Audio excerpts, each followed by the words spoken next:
নীলামবাজারে বেড়াজালে ক্রমাগত অঘটনকে রোধে পদক্ষেপ গ্রহণ করল এবার পুলিশ প্রশাসন। বেড়াজালের ধারাবাহিক অঘটনে 6 মাসের মধ্যে বেশ কয়েকজনের জীবন বিপন্ন হয়েছিল। বিগত দিনে বেড়াজালে পুলিশ বাহিনী মোতায়েন রেখেও রোধ করা সম্ভব হয়নি অঘটনের মতো ঘটনা। এবার সেই বেড়াজালে যানবাহনের গতি নিয়ন্ত্রণে ব্যারিকেড বসিয়েছে স্থানীয় পুলিশ। শেষবার গত শনিবার সন্ধ্যায় বেড়াজালে যান দুর্ঘটনায় জীবনদীপ নিভে গিয়েছিল নবম শ্রেণী পড়ুয়া কিশোরের। আরো এক কিশোরকে আশঙ্কাজনক অবস্থায় চিকিৎসাধীন করা হয়েছে। এবার অঘটন প্রবণ বেড়াজালে যানবাহনে গতি নিয়ন্ত্রণ করতে ব্যারিকেড বসাতে বাধ্য হয়েছে পুলিশ প্রশাসন।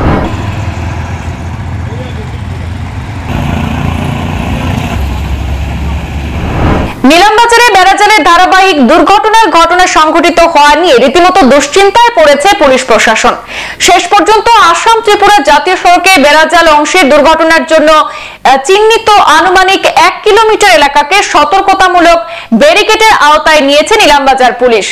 শেষবার গত শনিবার সন্ধ্যায় বাইকের সঙ্গে টাটা গাড়ির নতুন মডেলের একটি লরির সংঘর্ষের ঘটনায় নীলামবাজার থানা এলাকার রানীবাড়ির বাসিন্দা এক স্কুল ছাত্রের জীবন বিপন্ন হওয়ার পাশাপাশি অন্য এক স্কুল ছাত্র প্রাণে বাঁচলেও মারাত্মক জখম অবস্থায় চিকিৎসাধীন করা হয়েছে। আর সেই ঘটনার পর মুহূর্তে তাৎক্ষণিক নীলামবাজার পুলিশ ঘাতক লরি আটক করার পাশাপাশি হত যে স্কুল ছাত্র আইন প্রক্রিয়া সম্পন্ন করে ঘটনার তদন্ত শুরু করার পর থেকেই বেড়াজাল এলাকায় পুলিশ বাহিনী মোতায়েন করে রেখেছিল। যানবাহনের গতি নিয়ন্ত্রণের মাধ্যমে দুর্ঘটনা প্রতিরোধের শেষ প্রচেষ্টা হিসাবে বড় পদক্ষেপ গ্রহণ করে আজ বেড়াজালে ভারত বেক্স ইন্ডাস্ট্রির সামনে এবং রিংওয়েল ইন্ডাস্ট্রির সামনে ব্যারিকেড তৈরি করার কাজ শুরু করেছে নীলামবাজার পুলিশ, এমনটাই জানা গেছে।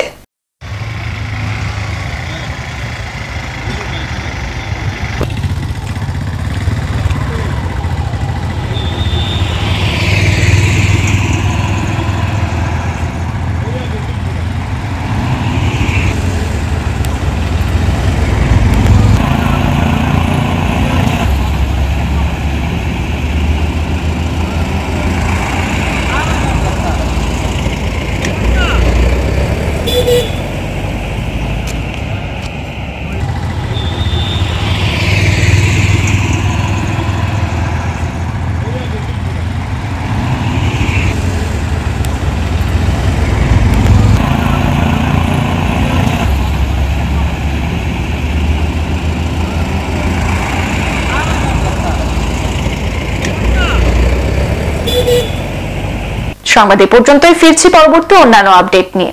ধন্যবাদ।